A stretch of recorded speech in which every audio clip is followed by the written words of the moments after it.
Election commission ने ज़िमनी इंतखाबात में उम्मीदवारों की कामयाबी का नोटिफिकेशन जारी कर दिया।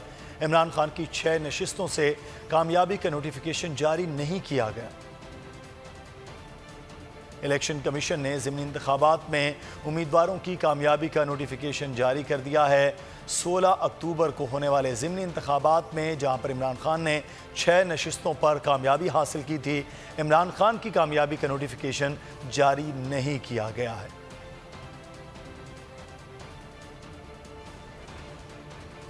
ज़िमनी इंतखाबात कौन कामयाब हुआ? इलेक्शन कमीशन ने कामयाब उम्मीदवारों के नामों का नोटिफिकेशन जारी कर दिया। इमरान खान की 6 नशिस्तों से कामयाबी का नोटिफिकेशन जारी नहीं किया गया। 16 अक्टूबर को होने वाले ज़िमनी इंतखाबात में इलेक्शन कमीशन ने NA 237 कराची से पीपल्स पार्टी के अब्दुल हकीम बलोच की कामयाबी का नोटिफिकेशन जारी कर दिया। NA 157 मुल्तान से पीपल्स पार्टी के अली मूसा गिलानी की कामयाबी का नोटिफिकेशन भी जारी। PP1 उनके चौधरी इफ्तिखार अहमद, PP 209 से PTI के फैसल नियाजी और PP 241 से PTI के मलिक मोहम्मद की कामयाबी का नोटिफिकेशन जारी कर दिया गया।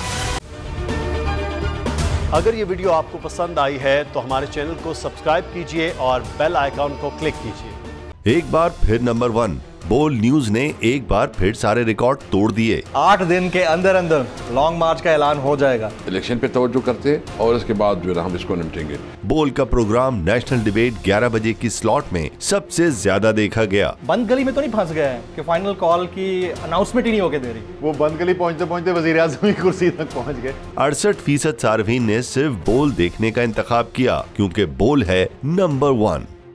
सबसे ज्यादा व्यूज, सबसे ज्यादा रील्स और सबसे ज्यादा रेटिंग के साथ बोल अब भी नंबर 1 पोजीशन पर बरकरार। सब्सक्राइब करें और बेल दबाएं ताकि कोई खबर रह न जाए।